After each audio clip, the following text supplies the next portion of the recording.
నాగర్ కర్నూలు జిల్లా కొమెర గ్రామ బాధితుల న్యాయం కొరకు ఏర్పాటు చేసిన ఈ ధర్నా సభకు అధ్యక్షత వహిస్తున్న రాఘవేంద్ర ముదిరాజు గారికి, వేదిక మీద ఉన్న ప్రొఫెసర్లు నాగం కుమారస్వామి గారికి, రామయ్య యాదవ్ గారికి, ప్రొఫెసర్ విమలక్క గారికి, బాలగోని బాలరాజు గౌడ్ గారికి, మాజీ మంత్రి శ్రీనివాస్ గౌడ్ గారికి, ఆర్ కృష్ణయ్య గారు వస్తున్నప్పుడే మార్గ మధ్యంలో కళ్ళు తిరిగి పడిపోవడం జరిగింది. వారి వ్యక్తిగత భద్రత ఇక్కడ దాకా వద్దని చెప్తే వారు మధ్యలో ఆగిపోయారు. వారికి, నెల్లికంటి సత్యం సిపిఐ పార్టీ నుంచి వచ్చిన ఎమ్మెల్సీ గారికి, ఇంకా వేదిక మీద ఉన్న దాసు సురేష్ గారికి, బాధిత వర్గానికి, బాధితులైనటువంటి నాగర్ కర్నూలు నుంచి వచ్చిన కొమెర బాధితులు కుటుంబ సభ్యులకు,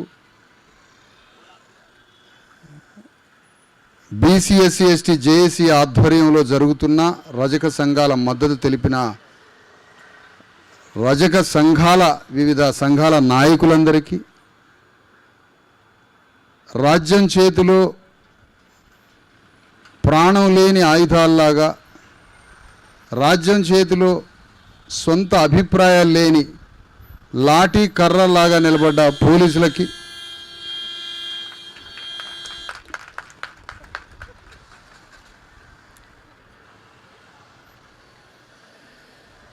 ఈ సమావేశంలో బీసీ ఎస్సీ ఎస్టీ జేఏసీ రాష్ట్ర నాయకులకి, డిఎస్పీ రాష్ట్ర నాయకులకి, అనేక మంది కార్యకర్తలకి, నాయకులకి అందరికీ నమస్తే.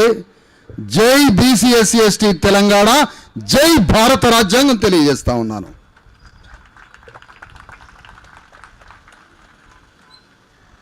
వాస్తవానికి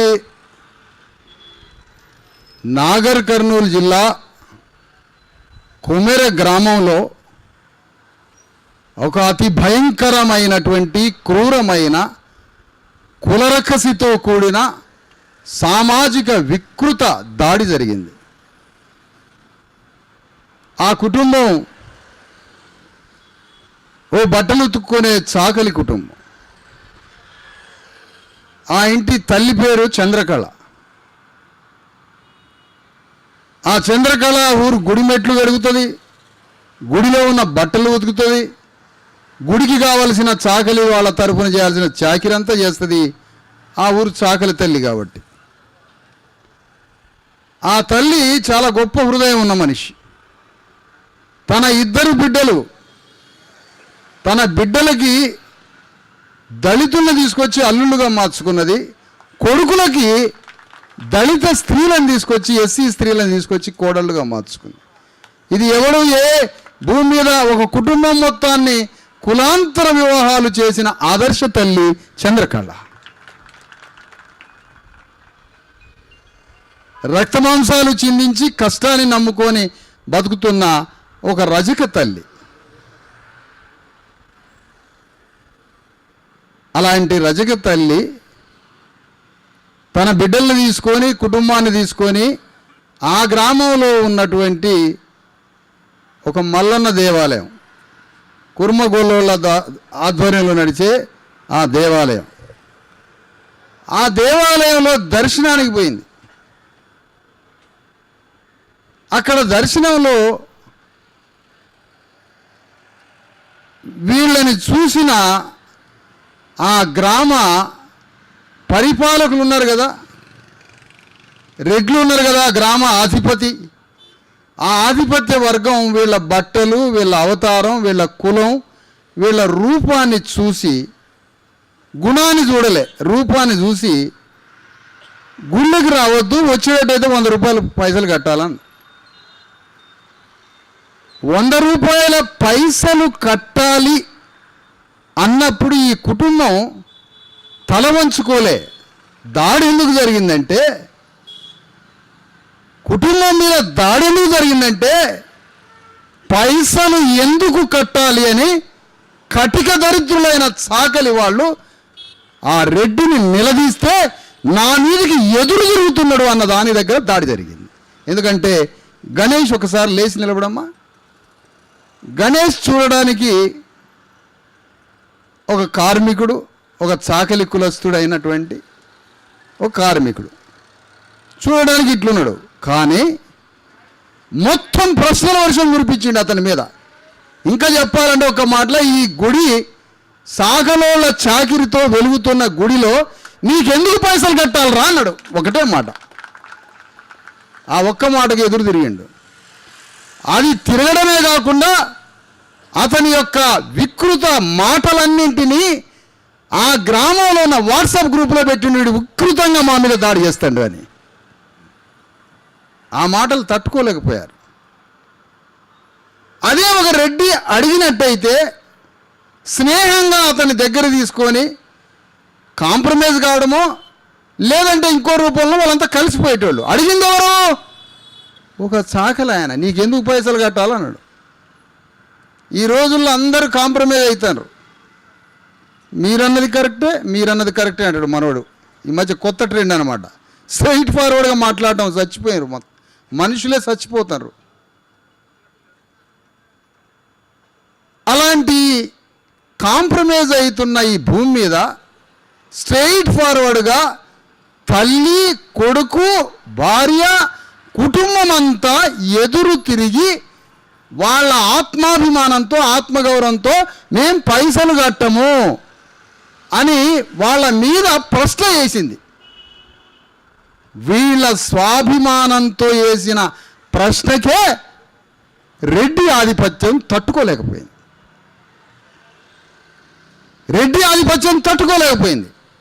అడిగితే మమ్మల్ని రెడ్లు అడగాలి కానీ సాగలైన ఎట్లా అడుగుతున్నామ్మా?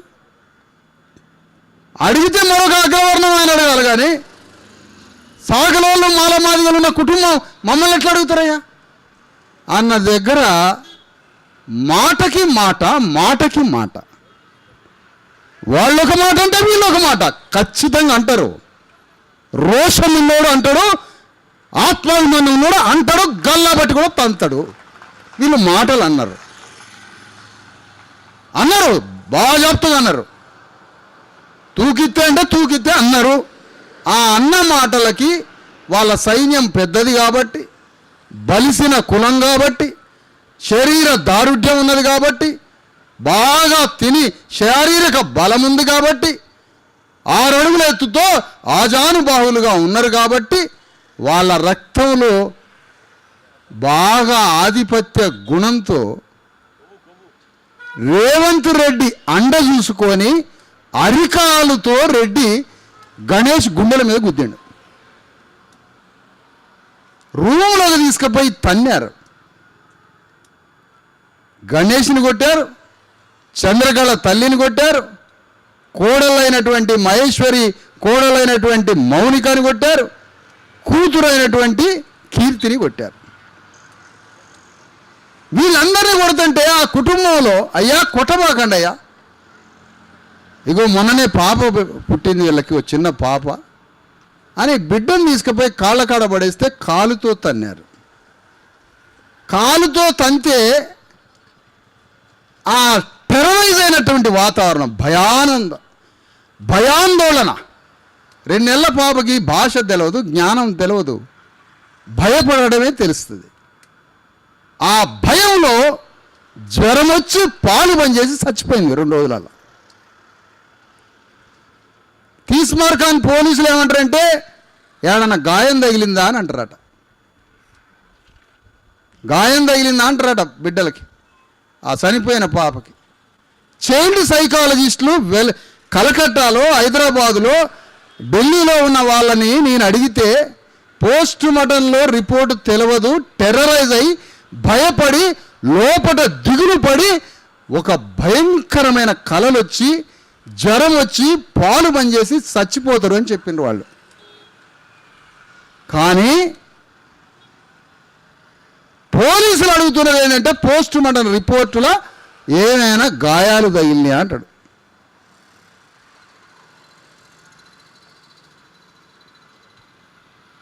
ఈ సందర్భంగా కొట్టాడప్పుడు ఏమని తిట్టారు? సాకలి ముండల్లారా అని తిట్టారు. ఎడిటింగ్ చేసుకునే వాళ్ళు చేసుకోండి, ఉన్నది చెప్తున్నాను నేను. సాకలి ముండల్లారా. మరి చాకలి ముండలే లేకపోతే మీరన్న భాషలో వాళ్ళ పనే జరగకపోతే భారతదేశం మురిగి కుళ్ళి చచ్చిపోయేది. ఇప్పుడు దేశమే చచ్చిపోయేది, దేశమే చచ్చిపోయేది, దేహము చచ్చిపోయేది. అలాంటి చాకలి ముండలు, మాలామాదిగ ముండలు, కులం తక్కువ ముండలని తిట్టి కొట్టి రక్తం వచ్చేటట్టు కొట్టి జాకెట్లు చింపి జుట్టు పట్టుకొని ఈడ్చి వికృత సామాజిక ఆధిపత్య దాడి జరిగింది. అలాంటి దాడి జరిగినప్పుడు కూర్చోమ్మ, అలాంటి దాడి జరిగినప్పుడు ఈ కుటుంబం పోయి కంప్లైంట్ ఇవ్వడం మనకు రాదమ్మా. మనకు వెంటనే పోయి పోలీసు వాళ్ళకి కంప్లైంట్ ఇవ్వడం రాదు. జరిగింది ఏంటో తెలుసా? 3 గంటలు కొట్టినోడే పోయి వీళ్ళకన్నా ముందు పోయి పోలీసు వాళ్ళకి కాగితం ఇచ్చాడు. ఎందుకు? వీళ్ళు పుట్టుకున్న ఏ సంఘానికి పోయి వీళ్ళు ఫిర్యాదు అవుతారో, ఏ ఎస్సీ ఎస్టీ బీసీల సంఘాలకు పోయి కలుస్తారో, ఈ దాడి మొత్తం ఎక్కడ మాకు పెను ప్రమాదమై ఉరితాడు పడుతుందో అని వాళ్ళే తలని గుద్దుకొని రక్తాలు కాచుకొని పోయి పోలీస్ స్టేషన్లో పోయి ఆ మర్డర్ కేసు పెట్టమని అడుగుతారట. వాళ్ళు ఇచ్చిన కాగితం ఏమో పోలీసులు తీసుకున్నారు, వీళ్ళు ఇచ్చిన కాగితం ఏమో చెత్తబుట్టలు వేసినారు. ఇది పోలీసుల పరిస్థితి. దేనికని? ఎందుకు పోలీసులు అట్లా ప్రవర్తిస్తున్నారు? కారణం ఏమిటి? అది మరుగున పడిపోయి వీళ్ళు ఇచ్చిన కాగితం కోర్టుకు పంపి కోర్టు పర్మిషన్ తోటే ఎంక్వైరీ మొదలైద్దట, అరెస్టులు అవుతాయట. వాళ్ళు ఇచ్చిన కాగితంతో వీళ్ళకి అరెస్ట్ వారెంట్ అయింది. ఇంతకన్నా ఘోరం ఉందా అని అడుగుతున్నా. ఆ పోలీసులు 2 రోజులు 3 రోజులు నాంచారు. ఈ 2 రోజులు వీళ్ళు దెబ్బలు తగిలిన తల్లిదండ్రులు వీళ్ళు వైద్యం చేయించుకుంటారు. పాపని భుజం మీద ఎత్తుకున్నారు. 2 నెలలు కూడా పూర్తి కాలే, 2 నెలలు కూడా పూర్తి కాలే ఇంతవరకు. 2 నెలలు కూడా పూర్తిగా అని పాపని భుజం మీద ఎత్తుకొని వైద్యం చేయించుకుంటూ వీళ్ళు తిరుగుతున్నారు. దెబ్బలు తిన్న కుటుంబం అంతా. పాపకి జ్వరం వచ్చింది, మాట లేదు, ఆట లేదు, ఉలుకు లేదు, పలుకు లేదు. జ్వరం వచ్చి పాలు తాగమంటే పాలు తాగట్లేదు. పాప చచ్చిపోయింది పాప. వాళ్ళు పేదవాళ్ళే కావచ్చు, కానీ ఆ కుటుంబానికి ఒక ఆత్మ ఉంటుంది, ఒక కళ ఉంటుంది, ఒక జీవితం ఉంటుంది, ఒక భవిష్యత్తు ఉంటుంది, కన్నీళ్ళు ఉంటాయి. ఆ కుటుంబాన్ని ఎట్లా బతికించుకోవాలో మూడోడైనా పిచ్చోడైనా కులం వాడైనా తక్కువైనా ఎక్కువైనా ఒక భవిష్యత్తు ఊహించుకుంటారు భార్యాభర్తలు ఒక దగ్గర కూర్చొని. అదే జీవితం అంటే, అదే జీవితం అంటే. ఆ జీవితంలో రాజ్యం నిప్పులు పోసి కుటుంబాన్ని కాలబెట్టింది అని ఈ సభ తీర్మానం చేసి చెబుతా ఉంది. ఆ కుటుంబం పాపని చంపి చచ్చిపోయింది. చచ్చిపోయిన పాప గవర్నమెంట్ హాస్పిటల్లో ఉంది. వాడు పోస్ట్ మార్టం చేసిండా లేదా తెలియదు, చేస్తే తీసుకుపోయిందని చెప్పింది లేదు, ఏమి రిపోర్టో తెలియదు. ఏముంటుందయ్యా పోలీస్ స్టేషన్ల హాస్పిటల్ కాడ మోకాల మీద కూర్చొని మనోళ్ళు 100 మంది తెచ్చిన మొఖాలు వేసుకొని ఇంత బువ్వ కూడా తినకుండా పోలీస్ స్టేషన్ల హాస్పిటల్ కాడ మన తెలంగాణ బీసీ ఎస్సీ ఎస్టీలు మోకాల మీద కూర్చొని ఉంటారు ఆడ. మన జీవితం అంతా అదే. ఏం బాధో మనకు చెప్పుకోవడం రాదు, బాధతో ప్రభుత్వానికి నివేదించడము రాదు, చట్టం అమలయ్యే విధంగా మనకి ఎవడు లేడు కదా, మనకు నాయకత్వం లేని జాతులు కదా గవర్నమెంట్ హాస్పిటల్ కాడ పడిపోయి ఉన్నారు. ఈ విషయాన్ని తెలుసుకొని వెంటనే నాగర్ కర్నూలు పోయి 1000 మంది ప్రజలతో నాగర్ కర్నూలు నడి రోడ్డుని దిగ్బంధం చేసి పారేసిన అర్ధరాత్రి పూట. పోలీసులు వచ్చారు ఆడికి, పోలీసులు వచ్చారు పాపం. పోలీసులు వచ్చి అక్కడ ఉన్నటువంటి డిఎస్పి ఆయన అధికారి పాత్ర, పాపం యాదవ కులస్తుడు. మనోళ్ళకి ఏంటంటే పైన రెడ్డి అధికారులు చెప్తే ఎక్కడ లేని మనోళ్ళకి ఇక మామూలుగా ఉండదు. నువ్వు చూసుకోవా అని డిఎస్పీని ఒక రెడ్డి గారు అన్నాడు అనుకో, ఆయన్ని మెప్పు కలిగియాలి కదా, కలిగాలి. కాబట్టి ఇక మన ధర్నాకు వచ్చి ఆయన ఆడని నాట్యం లేదు పాపం, ఆయన వేయని స్టెప్ లేదు. ఇంకా చెప్పాలంటే రకరకాల విన్యాసాలు. ఎందుకు? పైన దొరగారిని తృప్తిపరచాలి. వీర్లపల్లి శంకర్ పైన దొరగారిని తృప్తిపరచాలి. బండి మీలేసుకొని తిప్పుకుంటాం మనం. కొద్దిగా ఒక మాట చెప్తే రకరకాల నాట్యాలు డిఎస్పి గారు. పాపం డిఎస్పి గారికి వచ్చేదే ఉండదు. డిఎస్పిని ఎట్లా ఇరికియాలి రెడ్డి గారు ఆలోచిస్తూనే ఉంటారు. ప్రమోషన్లో నాతో సమానంగా వస్తాడా ఈ డిఎస్పి? ఏమో ఈ ధర్నాలు ఇవన్నీ ఒప్పచెప్తే ఏమన్నా ఒక్కడు ఇరుక్కుంటాడు, సర్వీస్ మ్యాటర్లో డ్యామేజ్ అయింది. రెడ్డి గారికి డిఎస్పి గారికి ఇద్దరికి ఏఎస్పీఓ డిఎస్పి నుంచి ఎస్పీ ప్రమోషన్ కాడ ఈ ధర్నాలు మనతో అడ్డుకున్నోడికి ప్రమోషన్ అయిపోద్ది. ఈ వల్ల ఆయన మెడగబడుతున్న సంగతి తెలియదు పాపం డిఎస్పి. నేనే చెప్పిన, నీ మెడగబడుతుంది రా బాబు, ఇది మొత్తం నీ మెడగబడుతుంది అని చెప్పి. అంటే నువ్వు నన్ను కొడుతున్నా కూడా నేను రక్షించాలనుకున్నా నేను. అది మా కమిట్మెంట్. వీర్లపల్లి శంకర్ని కూడా ఏమన్నాం, ఈయన మా సాకలి కులంలో పుట్టిన ఆయన్ని మా మీదకి దోషిండు, రెడ్డి దొరలే దోషిండ్రు. పాపం ఈ మధ్య రెడ్లకి బాగా తెలివితేటలు వస్తున్నాయి. రాజశేఖర్ రెడ్డి ఒక్కడు తెలివిచ్చిండు, రాక వచ్చిండు. చంద్రబాబు నాయుడు నుంచి పాఠాలు నేర్చుకొని వచ్చిండు. పాపం వచ్చిండు, బాగానే రెడ్లకి తెలివితేటలు వచ్చినాయి. మధ్యలో గ్యాప్ ఏర్పడ్డాక మంచి సాగు తెలివితేటలు వస్తున్నాయి ఇప్పుడు రేవంత్ రెడ్డితో రెడ్లందరికీ. సరే, అంతవరకు బాగానే ఉంది. అక్కడ పోలీసులు ధర్నా దగ్గరికి వచ్చి ఏమంటారంటే డిఎస్పి గారు, ధర్నా నుంచి మీరు లేవండి అంటాడు. ఎందుకు లేవాలి? నేను ఎందుకు కూర్చున్నా ధర్నాలో నేను ఎందుకు కూర్చున్నా? ప్రభుత్వం మీద ప్రెషర్ ఇవ్వాలని, రాజ్యం మీద మా శక్తిని ప్రెషర్ ఇవ్వాలని. ఎందుకు? ప్రభుత్వం అంతా అది ఆగిపోయి అస్తవ్యస్తమైపోయి ఏదో ఒక సమాధానం కోసం ప్రెజర్ తప్ప మా దగ్గర పవర్ లేదయా, పవర్ లేదు మా దగ్గర, ప్రెజరు.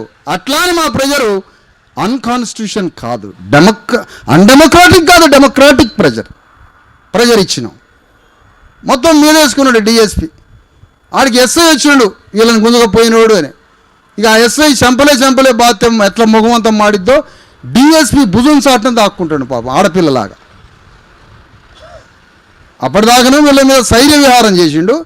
మన ధర్నా చూసి అటు పోతుండు, పక్కలేమట్టి పోతే తీసుకొని వచ్చిన, నిలబడు, మీకు అబద్ధాలు ఆడటం కూడా రావట్లేదు మీకు అని నిలబడి వాళ్ళిద్దరు నిలబెట్టి, ఏంది బాబు మరి మీ యూనిఫామ్ ఇప్పి ఆడబడేస్తే నేను నిప్పు పెడదాం అనుకుంటున్నాను మీ యూనిఫామ్కి.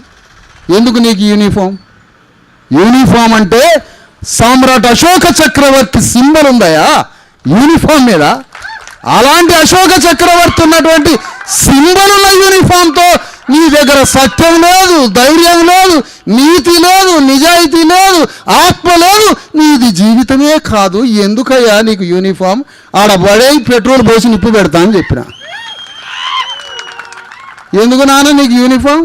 సామ్రాట్ అశోక చక్రవర్తి యూనిఫామ్ వేసుకుంటావు నువ్వు. ఎంత ధైర్యం ఉండాలి నీకు? పోలీస్ అకాడమీలో ఏం ట్రైనింగ్ ఇచ్చారు మీకు? సత్యం దగ్గరికి పొమ్మనరా, అసత్యం దగ్గరికి పొమ్మనరా, ధర్మం దగ్గరికి పొమ్మనరా, అధర్మం దగ్గరికి పొమ్మనరా, ఎక్కడికి పొమ్మనరని పోలీసుల యూనిఫామ్ తీసిపారేమని చెప్పిన ఆత్మలేనుడికి ఏముంటుంది?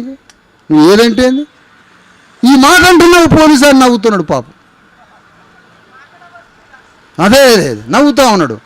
బానిసకి ఎన్ని మాటలు అన్నా కూడా బానిసకి అర్థం కాదు పాపం, వాళ్ళకి అర్థం కాదు. మొత్తానికి జరిగిపోయినాక ఇక డిఎస్పి గారు ఏమంటాడంటే, మీరు లేవాలి సార్ అంటాడు. నేను లేవను, నువ్వు ఏం చెప్తావో చెప్పు అంటే, మీరు రండి మళ్ళీ మేము మొత్తం ఎఫ్ఐఆర్ మళ్ళీ రాస్తామన్నారు. డిమాండ్ చెప్పిన మర్డర్ కేసు నమోదు చేయాలి, చంపారు బిడ్డని, పోస్ట్ మార్టం రిపోర్ట్ రావాలి అన్నాడు. ఏమొస్తుందా పోస్ట్ మార్టంలో? 2 నెలల కూతురికి ఏమొస్తుంది? Post mortem. నువ్వు ముందు నమోదు చేయి, విచారణలో ఏం జరిగిద్దో. నమోదు లేదు. మర్డర్ కేసు నమోదు చేస్తావా అంటే అటు ఇటుగా చెప్పిండు. అటెంప్ట్ మర్డర్ నమోదు చేస్తావా అదొక్కటే అంటాడు. అట్రాసిటీ అంటావా సరే చూద్దాం అన్నాడు. ఏది స్పష్టంగా చెప్పట్లే. ఆడవాళ్ళ మీద అబ్యూజింగ్ చేసి జగన్ గురించి జాకెట్ గురించి మొగోళ్ళు కొట్టారు కదా. మరి రెడ్డి గారి పాప రోడ్డు మీద ఇక్కడ దిశ చనిపోయింది.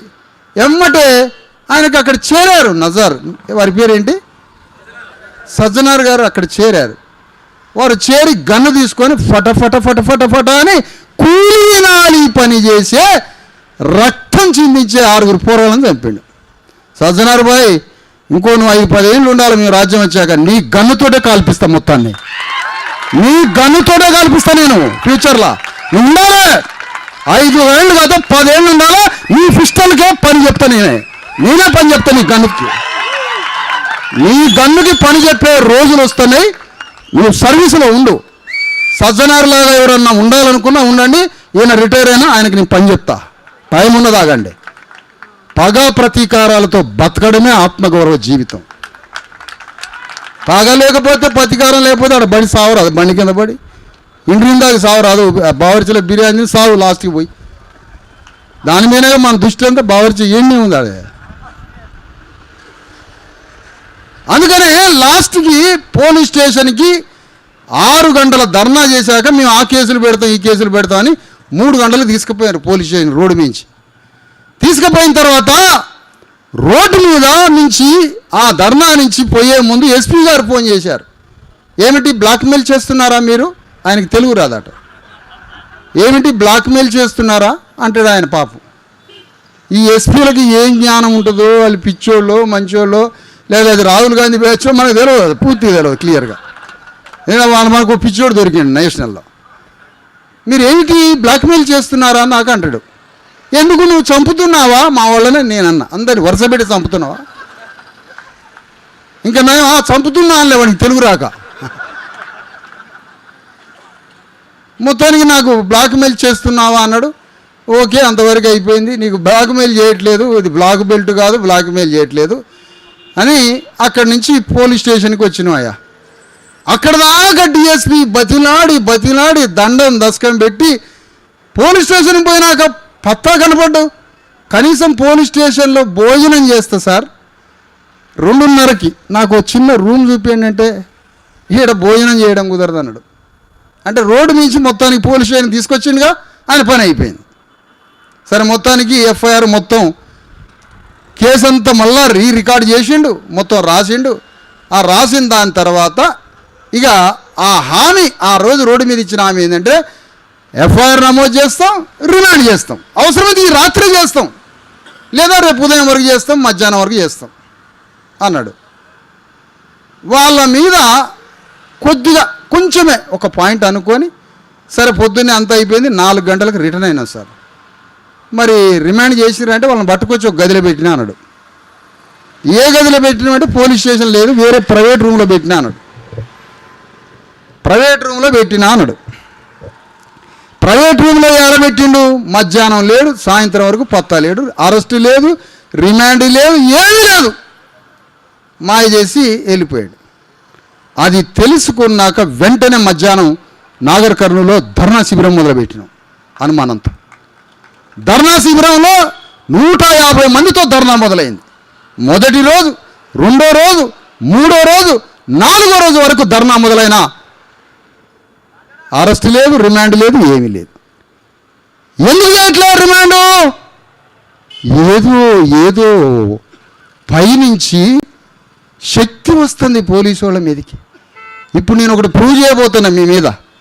సబ్ ఇన్స్పెక్టరు, హౌస్ ఆఫీసరు ఎవరైతే నా బాధిత వర్గం మీద దాడి చేసిండో క్రూరంగా, మానవుడి మీద ఒక మానవుడు బలప్రయోగం చేసి ప్రేమని, శాంతిని, మానసిక సోదర భావాన్ని, కాన్స్టిట్యూషన్ ఆలోచన తీసి బలప్రయోగం చేసిన ఆటవిక క్రూర ఆధిపత్య కులలక్కసితో నా వర్గం మీద ఎవడైతే దాడి చేసిండో వాడిని అరెస్ట్ చేయడానికి ఎస్ఐ పోలే, వాడిని తీసుకొచ్చి జైల్లో పడేయడానికి ఎస్ఐ పోలే. మమ్మల్ని ఎట్లయితే నిలబెడతాడో పోలీస్ స్టేషన్లో రెడ్డిని నిలబెట్టే దమ్ము లేని వెధవ పోలీసులు నడుస్తున్నారు ఇక్కడ. మాలా మాదిగోళ్ళని బీసీలను నిలబెడతావు, వాని వైపు కూడా కళ్ళతోటి చూడలేవు, నీకు ఆ కల్చర్ నేర్పట్లే. ఒక పోలీసు వాడి ప్రవర్తనతో, ఒక అన్నం మెతుకు ఉడికిందా లేదా చెప్పినట్టుగానే ఒక పోలీసు వాడి ప్రవర్తనతో ముఖ్యమంత్రి గుణగణాలు చెప్పొచ్చు. That is politics. ఒక పోలీసుని ఎవరైనా తెలంగాణ స్టేట్లో ఒక పోలీసు యొక్క వైఖరిని చూడు, దాని చీఫ్ మినిస్టర్ యొక్క మెంటాలిటీ చెప్పొచ్చు. అంతే. అది జ్ఞానంతో పోతే దొరుకుతారు అంతా. ఎస్ఐ పని చేయలే.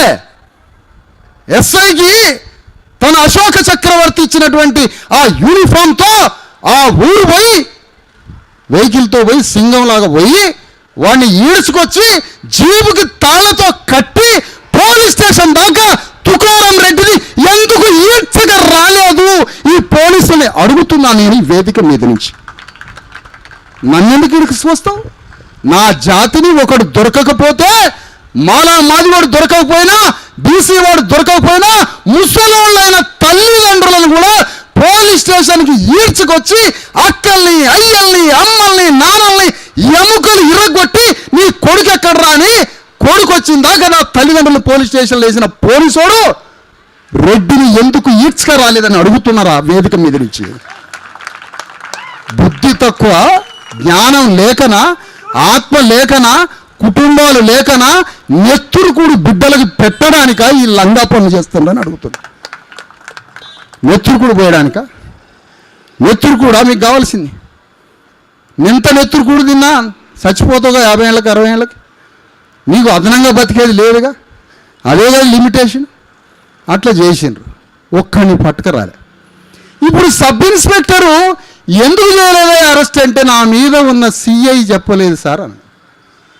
సిఐ నువ్వెందుకు అరెస్ట్ చేయలేదయా అని అంటే డిఎస్పీ చెప్పలేదు అన్నాడు. డిఎస్పీ మరి నువ్వెందుకు అరెస్ట్కి పోలేదా అంటే నాకు ఎస్పీ చెప్పలేదు అన్నాడు.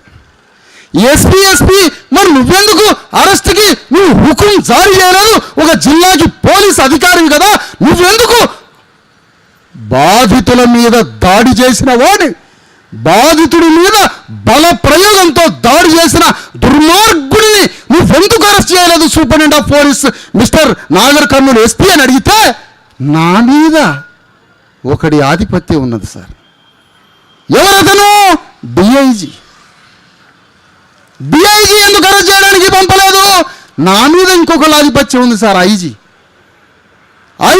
నువ్వెందుకు అరెస్ట్ చేయడానికి రాలేదంటే నా మీద డీజీపీ ఉన్నాడు sir, director of general police. తెలంగాణలో ఉన్న భారతదేశ చరిత్రలో అతిపెద్ద శ్రీకాంత్ గారి వేదిక మీకు రావాలి. హైకోర్టు అడ్వకేట్, మన కేసులో ఇన్వాల్వ్ అవుతున్న వ్యక్తి.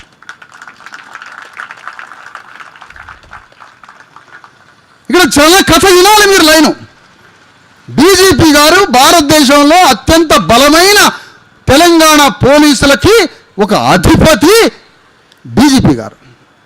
అంటే డీజీపీ గారు నుంచి ఆదేశం ఐజీ గారికి, అడిషనల్ డీజీ గారికి రాలేదు కాబట్టి, అడిషనల్ డీజీ ఐజీకి చెప్పలేదు కాబట్టి, ఐజీ డిఐజీ చెప్పలేదు కాబట్టి, డిఐజీ ఎస్పీకి చెప్పలేదు కాబట్టి, ఎస్పీ డిఎస్పీకి చెప్పలేదు కాబట్టి, డిఎస్పీ సిఐకి చెప్పలేదు కాబట్టి, సిఐ ఎస్ఐకి చెప్పలేదు కాబట్టి, ఎస్ఐ కానిస్టేబుల్ చెప్పలేదు కాబట్టి, తుకారం రెడ్డిని ఆ కొమెర గ్రామ రెడ్లని టచ్ కూడా చేయలేదు. నేను ఎక్కడికి పోవాలి మరి ఇప్పుడు? ఇక నాగర్ కర్నూలులో 3 రోజుల దాడి తర్వాత, 3 రోజుల ధర్నా తర్వాత ఒక్కడు వీళ్ళని బలకరించిన వాడు లేడు. రోడ్డు మించినైతే లేపినరు. అనేక సంఘాలు వచ్చినాయి నాగర్ కర్నూలు, ఆడ మంచిగానే ధర్నాలు చేశారు, మంచి మనస్ఫూర్తిగా ధర్నాలు చేసే వాళ్ళు చేశారు. ఓ పచ్చి బోకర్ నా కొడుకు కూడా అక్కడికి వచ్చి ఒకటి ధర్నా చేసిండు. సరే వాని సంగతి పక్కన పెడదాం. వాడి నోట్లో నేనే చేయబెట్టి వాడి కొండ నాలుక బీకుతా, 4 రోజులు ఆగండి. నోట్లో చేయబెట్టి వాడి నాలుక బీకుతా, ఒక బోగోడు తిరుగుతున్నాడు, నేనే బీకుతా వాడి నాలుక. ఆ అవకాశం ఎవరు తీసుకోదా ప్లీజ్, అదొక రిక్వెస్ట్ చేస్తాను నేను. అది నా పేటెంట్ రైట్, వాడి కొండ నాలుక బీకటం నాదే పేటెంట్ రైట్. అలాంటి బోగోడు వచ్చిండు, వాడి పక్కన పెట్టండి వాడిని. ధర్నాలు చేశారు, మనసున్న మహారాజులు వచ్చారు, ధర్నాలు చేశారు, బాగానే ఉంది, అది పోయింది, అంతవరకు బాగానే ఉంది. ఇది ఎంతకీ అరెస్ట్ కావటలే, రిమాండ్ లేదు, జైలు లేదు, హాయిగా వాళ్ళు తిరుగుతూనే ఉన్నారు.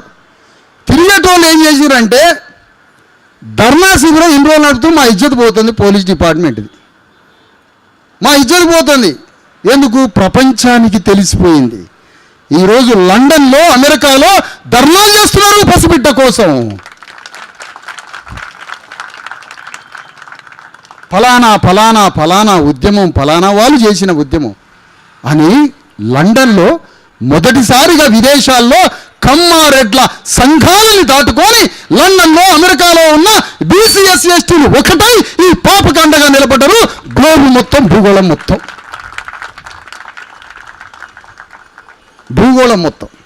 కానీ చెరుకు రోజు నా నోట్లో పోయిండా?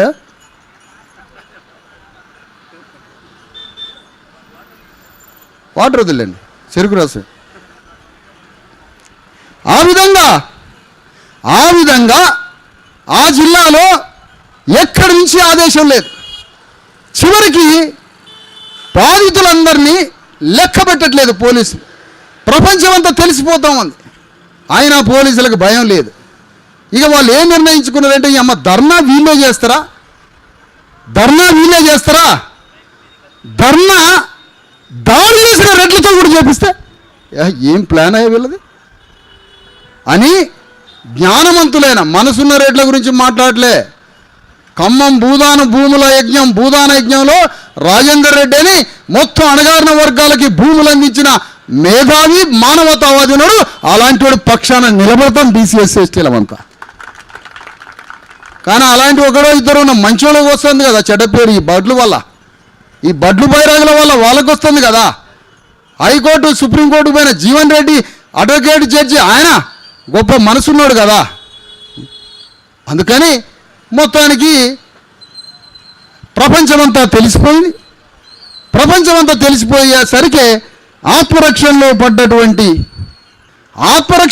రెడ్లంతా ఆ ఊరు పోయి వాళ్ళతోటి ఒక ధర్నా ర్యాలీ పెట్టియాలనుకున్నారు. అంటే ఇటు మన ధర్నా, అటు వాళ్ళ ధర్నా, రెండింటి మధ్య 144 సెక్షన్ పెట్టి భయానక వాతావరణం చేసి ధర్నాని కూలగొట్టి, శిబిరాన్ని కూలగొట్టి 144 సెక్షన్ పెట్టి మొత్తానికి ధ్వంసం చేయాలనుకున్నారు మన ఉద్యమాన్ని. ఇది గమనించి రాత్రే 7 గంటల వరకు ధర్నా ముగించుకొని కుటుంబ సభ్యులను మొత్తాన్ని కార్లు తీసుకొని హైదరాబాద్ తీసుకొని రావడం జరిగింది. ఎమ్మడే డిఎస్పీ ప్రెస్ మీట్ పెట్టి విశారదలు కిడ్నాప్ చేసుకొని పోయినాడట. కిడ్నాప్ వాళ్ళని ఎందుకు చేస్తాం? ఆ చేతి నిన్ను చేస్తాం కానీ కిడ్నాప్ నా కుటుంబ సభ్యులు నీ ఆధీనంలో ఏమైనా ఉన్నారా, నీ కంట్రోల్లో ఏమైనా ఉన్నారా? నేను తీసుకొని వచ్చిన. ఎందుకు?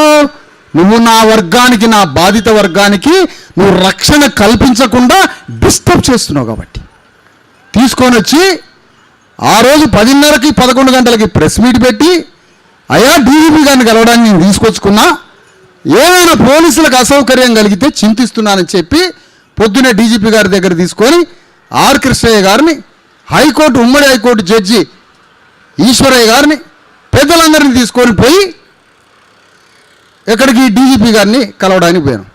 అప్పుడు జాగృతి కవిత గారు కూడా డీజీపీ దగ్గరికి వచ్చారు. సంతోషం, అభినందనలు. డీజీపీ గారి దగ్గరికి పోయిన తర్వాత అక్కడ కూర్చున్నా.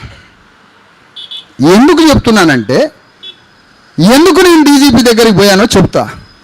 డీజీపీ దగ్గరికి పోవడం జరిగింది. డీజీపీ గారికి విజ్ఞాపన పత్రం ఇచ్చిన. అనేక తెలంగాణ విషయాలు మాట్లాడాడు, చాలా విషయాలు మాట్లాడాడు. మొత్తం మాట్లాడిన తర్వాత అక్కడ డీజీపీ గారు వారి ముందు చెప్పిన ఎస్సీ ఎస్టీ అట్రాసిటీ ఏదో అంటాడు ఆయన. ఆమె ఎస్సీ కాదట కదా, దొరికింది ఇక భూతత్వంలో పోలీసు వాళ్ళకి ఒక పెద్ద డిస్కవరీ ఛానల్ దొరికింది. అవునాయా? ఆమె పుట్టింది, పాప తల్లి పుట్టింది ఒక బీసీలకి, పెరిగింది మాదిగల ఇంట్లో, పెరిగింది ఒక ఎస్సీ ఇంట్లో, పుట్టింది ఒక వంశరాజుల ఇంట్లో. ఓకే, పెరిగిన వాతావరణం చిన్నప్పుడే పెరిగితే తాను ఏం చెప్పుకోవాలా? ఆ చిట్టి తల్లి, చిన్నారే తల్లి ఏమని చెప్పుకోవాలంటున్నా?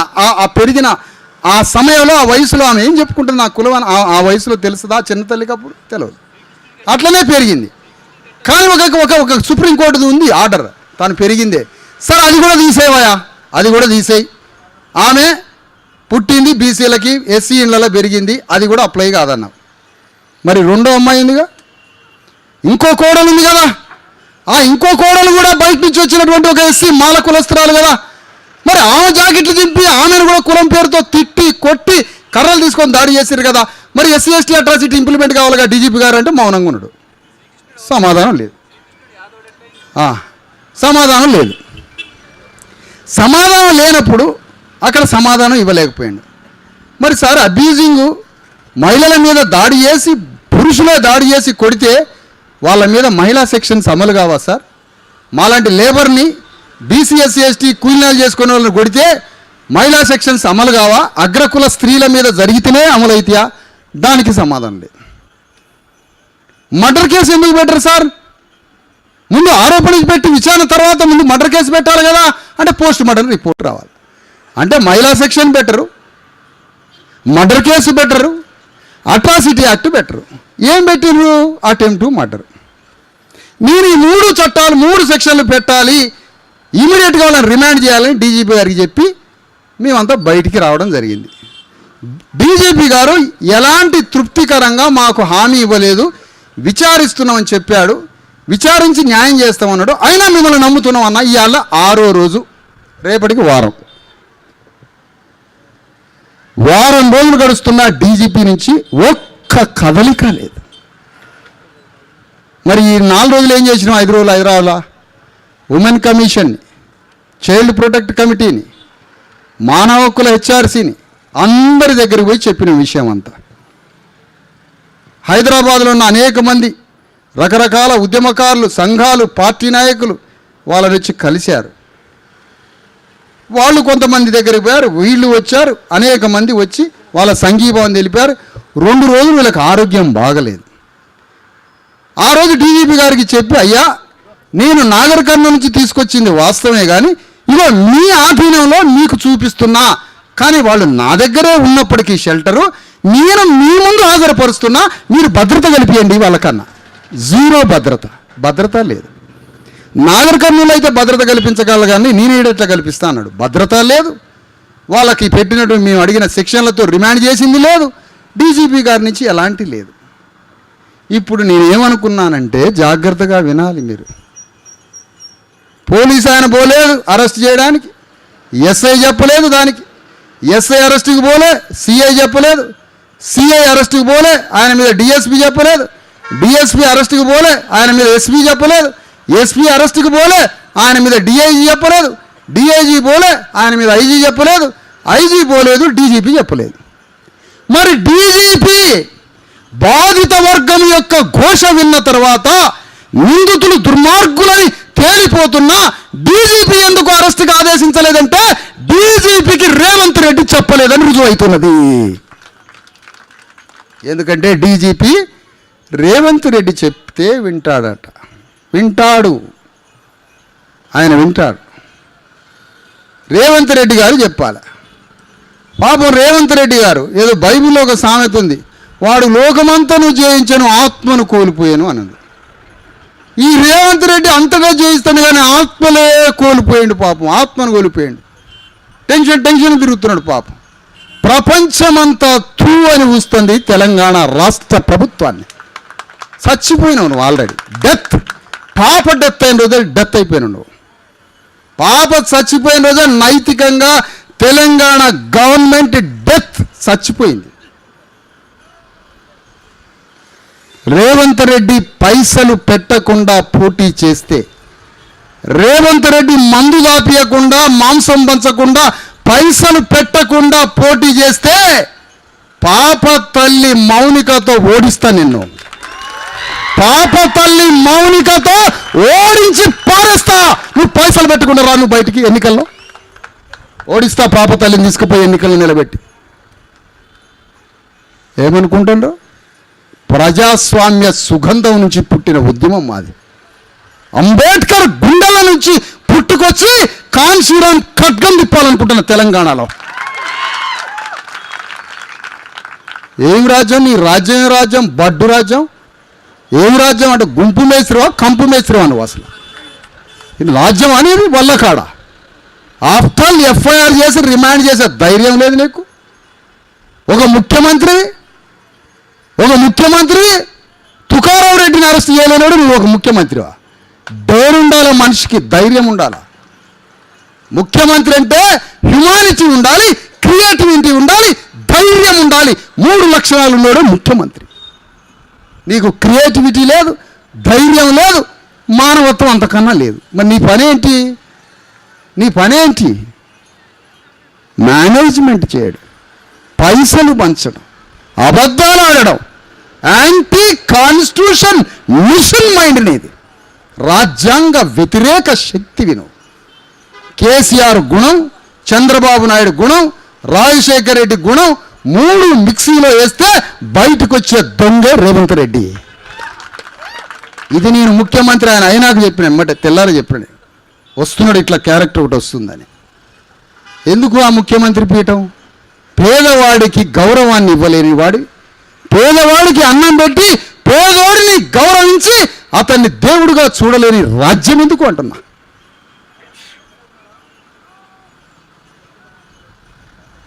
ఇప్పుడు దొంగలు పడ్డాక వాడు ఏ తాళం చేతో తీసిండు, వాడు ఎట్లా దొంగతనం చేసిండు అని ఇంకో దొంగను పట్టుకొస్తారట. వాడు చెప్తున్నాడు వీడు ఎట్లా దొంగతనం చేసిండు. ఈ కేసీఆర్ దొంగతనాలన్నీ పట్టేటోడు పోలీసు వాళ్ళు పట్టుకొస్తే రేవంత్ రెడ్డి అవుతాడు. అందుకనే రేవంత్ రెడ్డి అనే గవర్నమెంట్ తెలంగాణ గడ్డ మీద ఒక్క గ్రామంలో ఒక అతన్ని అరెస్ట్ చేయలేకపోతే, ఒక గ్రామంలో అరెస్ట్ ఎందుకు? అక్కడున్న తుకారం రెడ్డి, అక్కడున్న సతీష్ రెడ్డి, అక్కడున్న మధుకర్ రెడ్డి, అక్కడున్న శ్రీనివాస్ రెడ్డి, ఈ రెడ్లంతా ఎవరు? రేవంత్ రెడ్డి వర్గం, రేవంత్ రెడ్డి బంధు వర్గం, ఒకే క్లాస్ సొసైటీ, ఒకళ్ళకి అల్లిక. ఒక్క అరెస్ట్ చేస్తే మన ఉద్యమం ఆకాశం ఎత్తెదిగిద్ది. ఒక్క అరెస్ట్ చేస్తే వీళ్ళు వచ్చి అడుగుతూ ఉంటారు, మనం డౌన్ అయిపోతాం.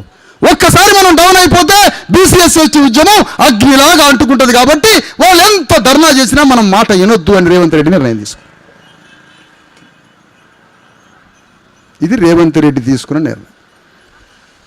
ఖమ్మంలో భూములు 30 ఎకరాలలో ఉన్న 100 మందిని బయటికి వెళ్ళగొట్టాడు. ఎట్లా వెళ్ళగొట్టిండో తెలుసా? చంటి బిడ్డలు, చిన్నపిల్లలు ఉన్న ఇంటి మీద జేసీబీ ప్రొక్లైన్ ఇంటి మీదకి వచ్చి ఇట్లా ఇంటిని భస్వం చేసి బూడిద చేశారు, వస్తువులతో సహా. 100లాది ఇండ్లు. ఆ ప్రొక్లైన్ ఎవరు? డ్రైవర్ని కొడతారా? ప్రొక్లైన్ డ్రైవర్ని కొడతారా? కుక్క మీద రాయేస్తే కుక్క రాయి మీదకి రాదు. కుక్క దేని మీదకి వస్తుంది? రాయి వేసినోడి మీదకి వస్తుంది. ఇప్పుడు ప్రొక్లైన్ డ్రైవర్ నా మీరు అడిగేది? ప్రొక్లైన్ జేసీబీని పంపిన రేవంత్ రెడ్డి దీనికి బాధ్యుడు. రాజ్య స్వభావానికి అధిపతి అతను, ఈ రాజ్యానికి యజమాని అతను. ఆ విధంగా రేవంత్ రెడ్డి అరెస్ట్ చేయట్లే, రిమాండ్ చేయట్లే. ఎక్కడ చేయట్లే? కర్ల రాజేష్ విషయంలో చేయట్లే, ఇక్కడ చేయట్లే. నాగర్ కర్నూల్లో, ఖమ్మంలో 300, 400, 600 మంది ఇండ్లని ధ్వంసం చేశాడు. ఎందుకంటే ప్యూర్ రెడ్డి క్యాపిటలిస్ట్గా మారిపోతున్నాడు అతను. ఒక టాప్ లెవెల్ కార్పొరేట్ ఒక పెద్ద మల్టీనేషనల్ ఇండియాలో ఉన్నటువంటి ఒక పెద్ద పెట్టుబడిదారి వర్గంలో క్రోనీ క్యాపిటల్ గ్రూప్లోకి వెళ్ళిపోతున్నాడు అతను.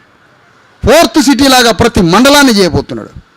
మొత్తం తెలంగాణ భూమినే అమ్మేయబోతుండ్రు. మనల్ని ఒక యంత్రాలాగా మార్చబోతున్నటువంటి కుట్ర. అందుకనే రేవంత్ రెడ్డి దీనికి బాధ్యుడు అని ప్రకటిస్తున్నాం. రేవంత్ రెడ్డి ఈ మొత్తం జరిగిన నాగర్ కర్నూలు తతంగం మొత్తానికి రేవంత్ రెడ్డి ఒక్క ఆదేశం డీజీపీకి ఇస్తే మొత్తం అయిపోతుంది. కానీ డీజీపీకి ఆదేశం ఇచ్చిండు ఏమని? ఒక్క అడుగు కూడా మనం వెనక్కిపోవద్దు, వాళ్ళు ఓట్ల మీద పడి ఎన్నాళ్ళు చేస్తారో చేయండి, మనం మాత్రం ఒక్క అడుగు వెనక్కిపోవద్దు. మీరు కానీ అరెస్ట్ చేస్తే వాళ్ళ ఉద్యమం మొత్తం పెరిగిపోతుంది, రెడ్లు డౌన్ అయిపోతారు. ఇదే జరుగుతున్నది. దీనికి ఏ విధంగా బుద్ధి చెప్పాలి?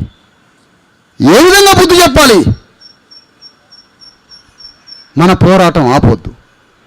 ప్రెషర్ గ్రూప్గా పోరాడాల్సిందే.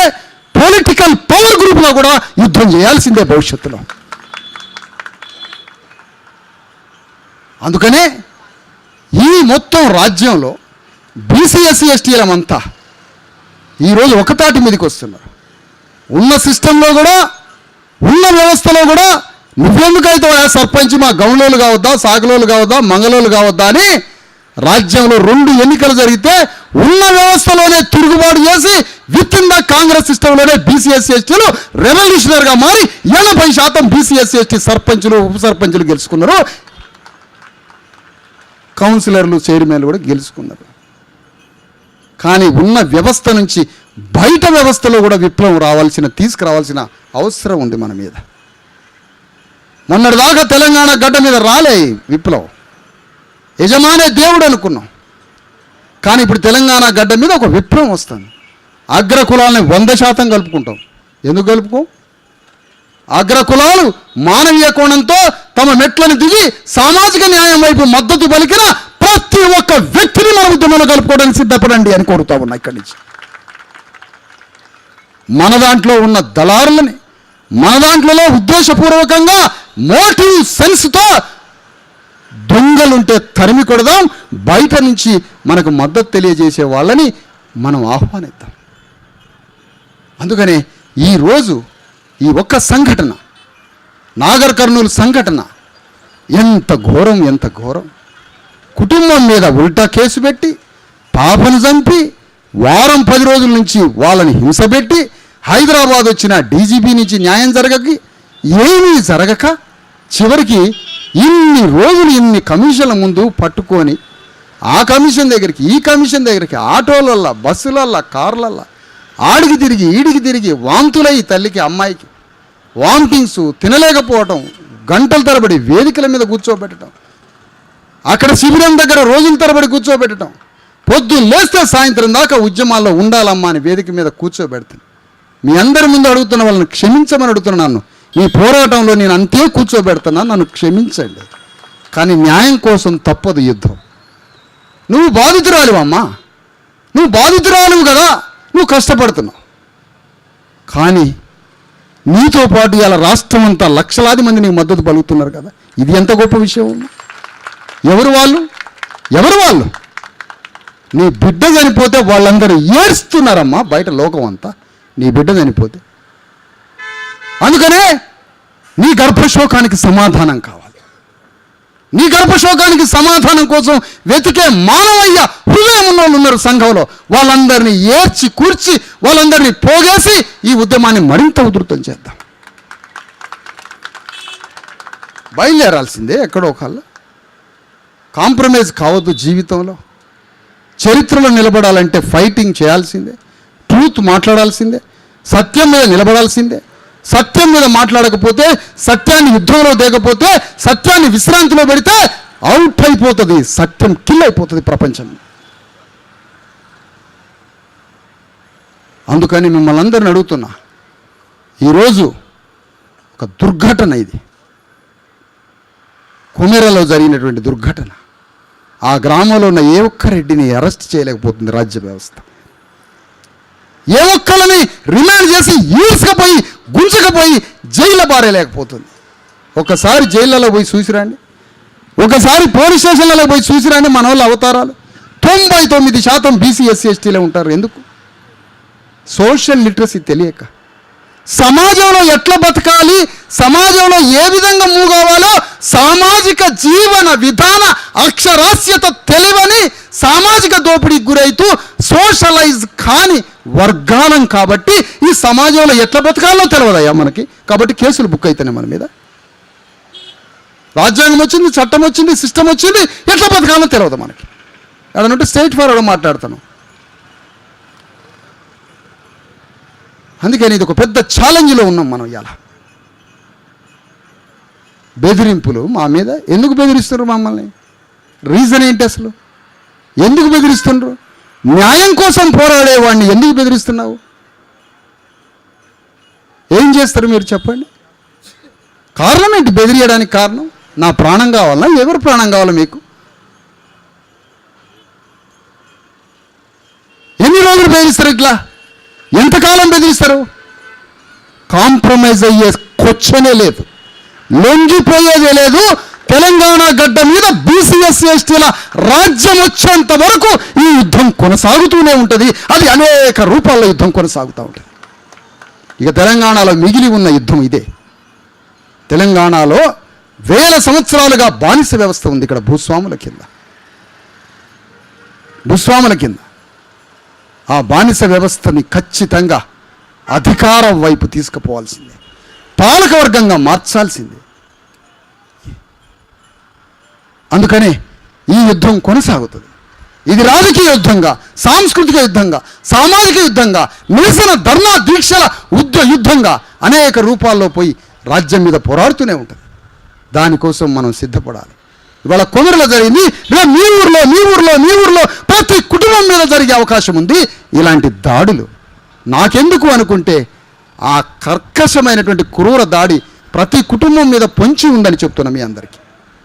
ఒకడు ఆత్మాభిమానం ఉన్నాడు, ఆ రోజు ఈ కుటుంబం, అయ్యా నీ దండం పెడతలే అయ్యా, సర్లే అయ్యా మేము గుడికి రాలేములే అయ్యా, మా దగ్గర 100 రూపాయలు లేవు, మేము గుడికి రాలేములే అయ్యా, నీ దండం పెడతా అని గణేష అన్నట్టయితే అసలు ఈ గొడవ లేదు, దాడే లేదు. అతను స్వాభిమానంతో తిరుగుబాటు చేయబట్టే తెలంగాణలో ఉద్యమాన్ని అంటించిన కుటుంబంగా మారిపోయింది. ఎంత గొప్ప వాళ్ళు స్వాభిమానంతో తిరుగుబాటు చేసిండు.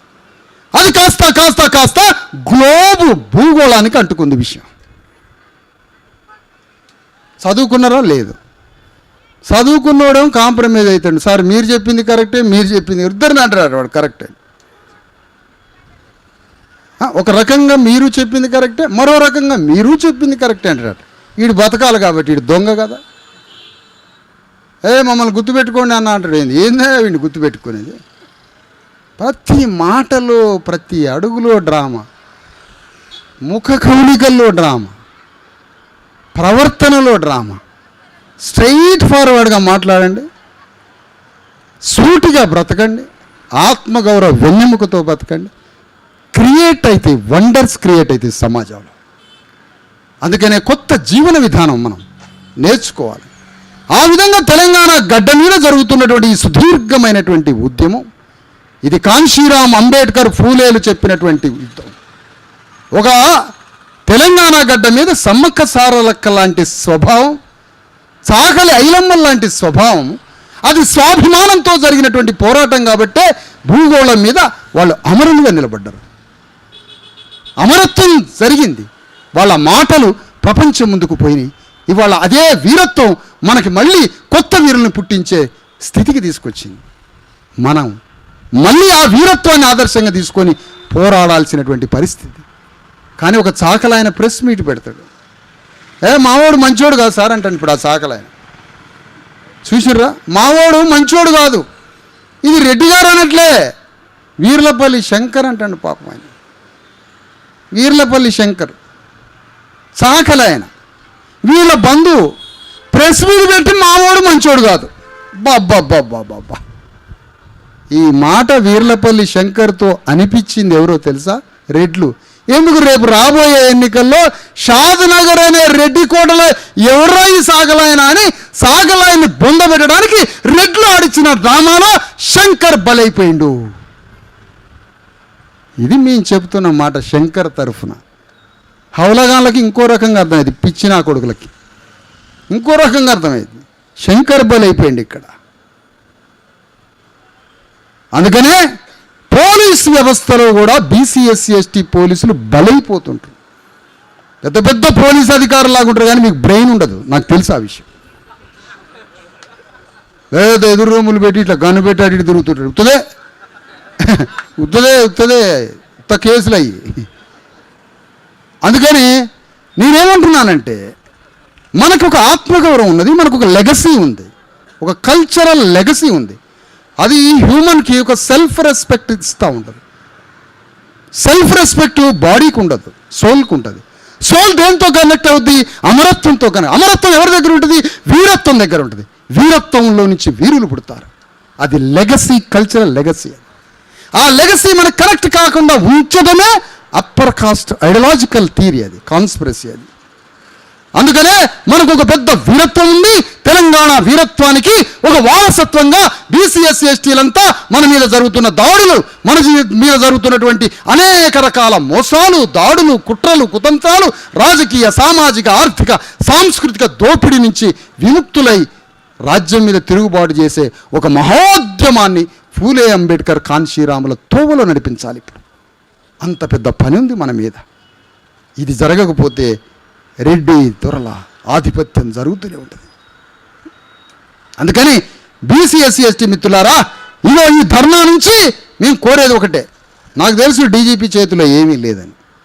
ఇప్పుడు డీజీపీ గారు ఏమనుకుంటాడు, విషయం కరెక్టే ఉన్నది, విశారదం చెప్పింది కరెక్టే ఉంది, ఇందులో నిజాయితీ ఉంది, మరి నిజాయితీ ఉంది అరెస్ట్ చేయమని చెబుదామా? రేవంత్ రెడ్డి అడిగితే ఏమయ్యా డీజీపీ నిన్ను ఏరి కోరి డీజీపీగా పెట్టుకున్నది నా తుకారం రెడ్డిని అరెస్ట్ చేయడానిక అని అడిగితే పెద్ద ఆయన చిన్నగానే ఉంటాడని పెద్ద ఆయన అడిగితే ఎట్లా అని వారి, ఎందుకంటే ఈ డీజీపీ గారు రిటైర్డ్ అయినాక మళ్ళీ వారిని ఏదైనా పబ్లిక్ సర్వీస్ కమిషన్ చైర్మన్గా చేయాల్సి వస్తుందిగా, మరి అది కావాలి కదా వారికి. కాబట్టి డీజీపీ గారు రేవంత్ రెడ్డి అనే పెద్ద ఆయన చెప్పిందాక వారు ఎలాంటి మాట వినరన్నమాట. వారు కింద పోలీసులకి చెప్పారన్నమాట. ఇంకా మావాడు కలవకొద్ది నాగర్ కర్నూలులో డిఎస్పీ ఉన్నాడు, చలాకీగా తిరుగుతుంటాడు పాపం ఆయన. వారు ఏమీ చేయలేరు పాపం. కానీ వారికి అంతరాత్మలో తెలుస్తూ ఉంది నెత్తురుకూడు తింటున్నాము అని.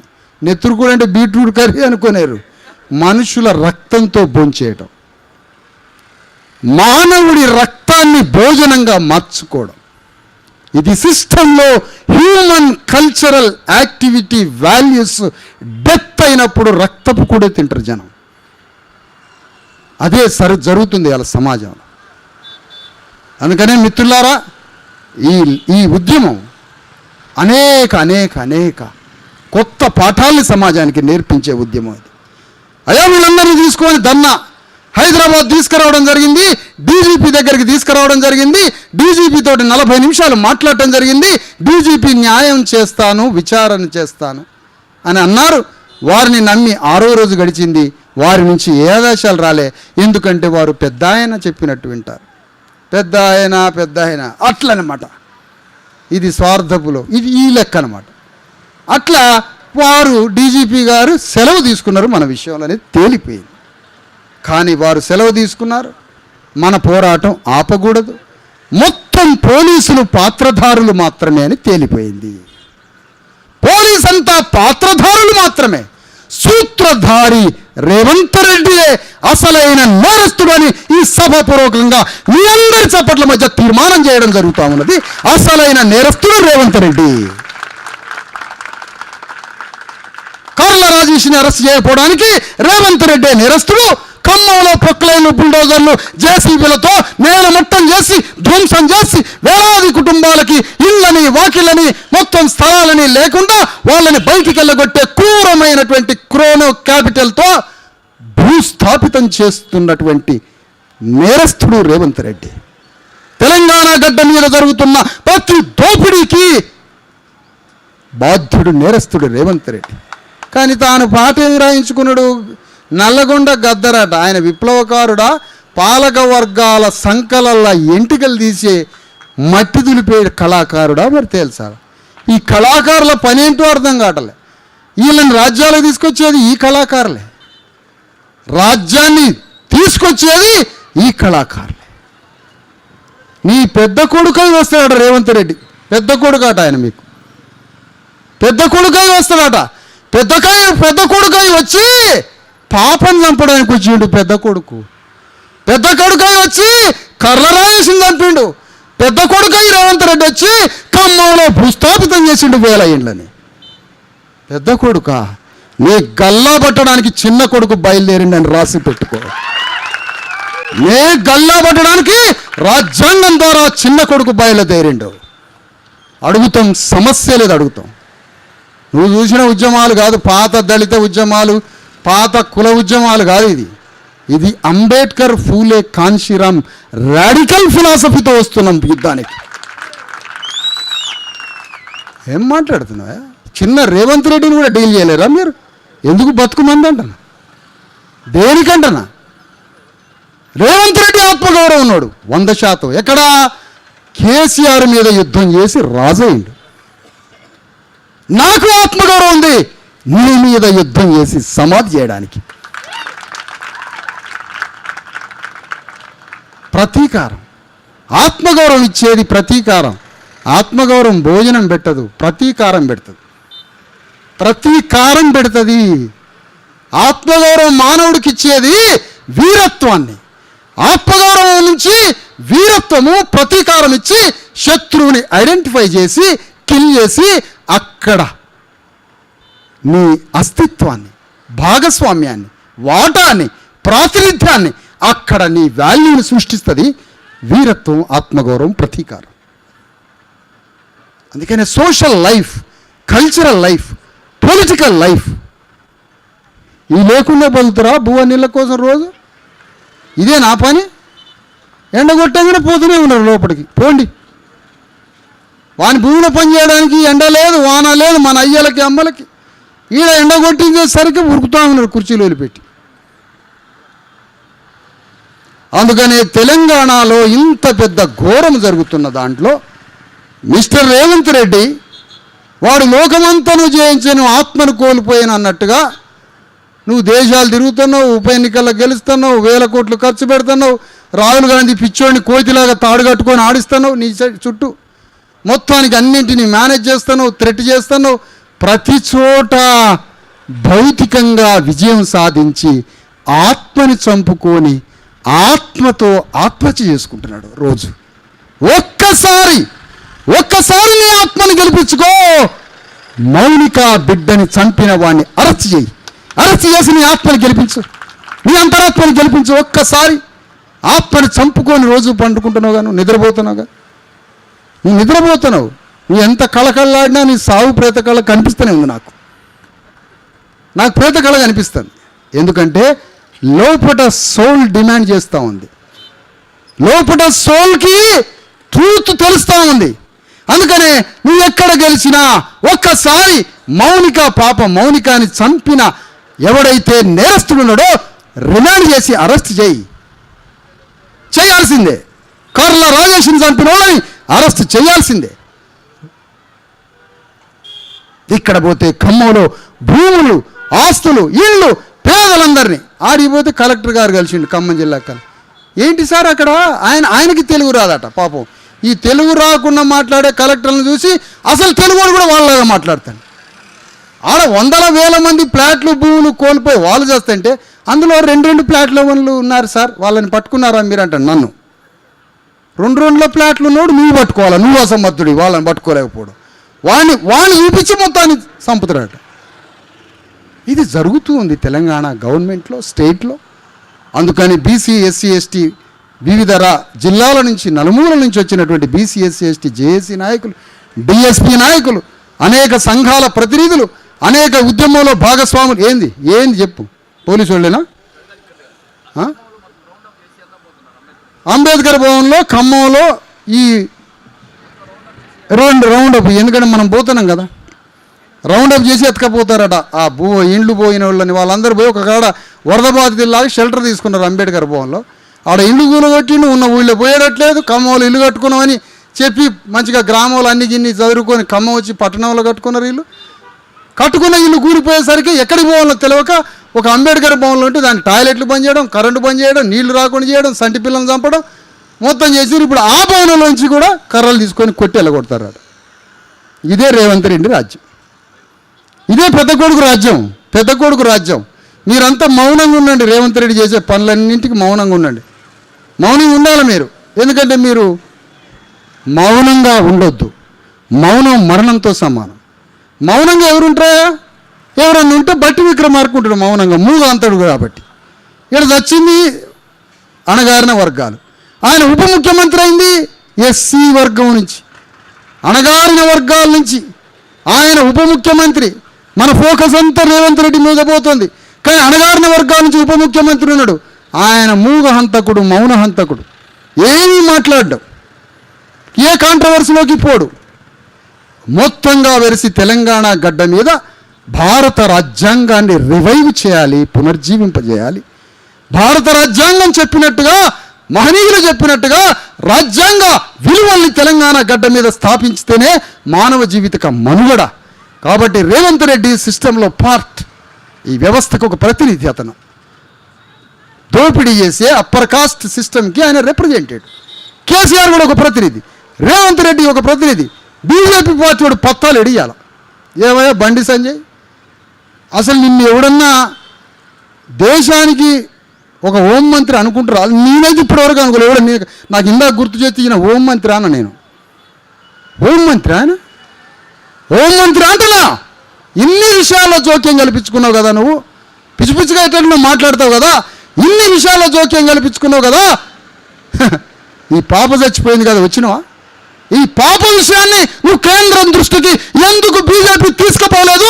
రేవంత్ రెడ్డి ఫెయిల్యూర్ అయిపోయిండు. పాపను చంపిన పోలీసులు ఇక్కడ తెలంగాణ గడ్డ మీద అట్టర్ ఫెయిల్యూర్ అయి నిందితులను ఇంతవరకు అరెస్ట్ చేయలేదని రాష్ట్రం నుంచి బీజేపీ వాళ్ళు కేంద్రానికి తెలియజేసిర్రా? ఎందుకంటే మీరంతా ఒకటే కాబట్టి. అందుకని ఈ సందర్భంగా తెలియజేస్తున్నాం మిత్రులారా, తెలంగాణ రాష్ట్రంలో రాజ్యాంగం ధ్వంసమైపోయింది. రెడ్డి రాజ్యం నడుస్తూ ఉంది. అందులో మంచి రెడ్లకు కూడా చెడ్డ పేరు తెచ్చేటట్టుగా చెడ్డ రెడ్లంతా చెలలేగిపోతున్నారు. అందులో ఉన్న మంచి రెడ్లను మనం తీసుకుందాం. వెలమ రాజ్యంలో అంత ధ్వంసమైనట్టే అందులో నుంచి ఉన్న మంచి వెలమలను తీసుకుందాం. సామాజిక న్యాయం వైపు అడుగులేసే వాళ్ళని కలుపుకుంటూ ఈ రాష్ట్రంలో తెలంగాణ గడ్డ మీద బీసీ ఎస్సీ ఎస్టీల రాజ్యాన్ని స్థాపించడానికి, మన మీద దాడులను నిరసించడానికి, రాజ్యాంగ విలువలతో కూడిన తెలంగాణ రాజ్యాన్ని మనం నిర్మాణం చేయడానికి బీసీ ఎస్సీ ఎస్టీ మిత్రులంతా, బంధువులంతా, వివిధ కులాలంతా, రజకులు ఇంతమంది ఈరోజు విప్లవాత్మకంగా ఆలోచిస్తున్నటువంటి, భాగస్వాములు అవుతున్నటువంటి వాళ్ళు, అనేక సంఘాల ప్రతినిధులు అందరం కలిసి మూకుమ్మడిగా ఒక్కటై తెలంగాణలో జరుగుతున్న ఈ తీవ్ర అన్యాయ దోపిడీలను ఎదిరిస్తూ మన రాజ్యాన్ని స్థాపించడానికి మనమంతా సిద్ధం కావాలని ఈ సభలో జరుగుతున్నటువంటి తీర్మానం 5-6 డిమాండ్లు పెడుతున్నాం. మీ చప్పట్ల ద్వారా పెట్టండి. బాధిత కుటుంబానికి ₹1,00,00,000 ఎక్స్గ్రేషియా 5వ గ్యారంటీగా ఇవ్వండి. 5వ గ్యారంటీ. మొదటేమిటి? నిందితులైనటువంటి నేరస్తుల మీద మర్డర్ కేసు నమోదు చేయాలి. మర్డర్ కేసు నమోదు చేయాలి. మర్డర్ కేసు నమోదు చేయాలి. మర్డర్ కేసు నమోదు చేయాలి. రెండవ తీర్మానం, ఈ సభ తీర్మానం రెండవది, ఎస్సీ ఎస్టీ అట్రాసిటీ కేసు నమోదు చేయాలి. మూడవది, మహిళా సెక్షన్స్ వాళ్ళని అబ్యూజ్ చేసినందుకు మహిళా సెక్షన్స్ నమోదు చేయాలి. మూడవది, అటెంప్ట్ మర్డర్ కేసులు నమోదు చేయాలి. ఆ తర్వాత మరొకటి, ₹1,00,00,000 ఎక్స్గ్రేషియా, ఒక ఇల్లు, ఒకళ్ళకి ఉద్యోగం. ఆ మూడింటిని కల్పించాలి. ఇవన్నీ రేవంత్ రెడ్డి చేయించి రేపే సంకలలో చేతులు పెట్టుకొని సింగంలాగా జీవులకు వాళ్ళని కట్టుకొని ఉరికిచ్చి వాళ్ళని తీసుకుపోయి రిమాండ్ చేసి జైల్లో పడేయాలని రేవంత్ రెడ్డిని ఏకగ్రీవంగా తీర్మానం చేసి అడుగుతున్నాం ఈ సభ నుంచి. ఎందుకంటే ఇప్పటికే ఇజ్జత్ మొత్తం పోయింది. గవర్నమెంట్ది ఇజ్జత్ మొత్తం పోయింది. తీయడానికి నేను ప్రధాన పాత్రగా తిరుగుతూ ఉంటా రాష్ట్రం అంతా. ఏం చేసుకున్నా పర్వాలేదా, మీరు ఏం చేసుకున్నా పర్వాలే, పెద్ద మాకు ఏం సెక్యూరిటీలు కూడా ఏమి ఉండవు. ఈ యుద్ధం బ్రహ్మాండంగా కొనసాగుతుంది. అందుకనే ఈ సందర్భంగా బీసీ ఎస్సీ ఎస్టీల ఐక్యత,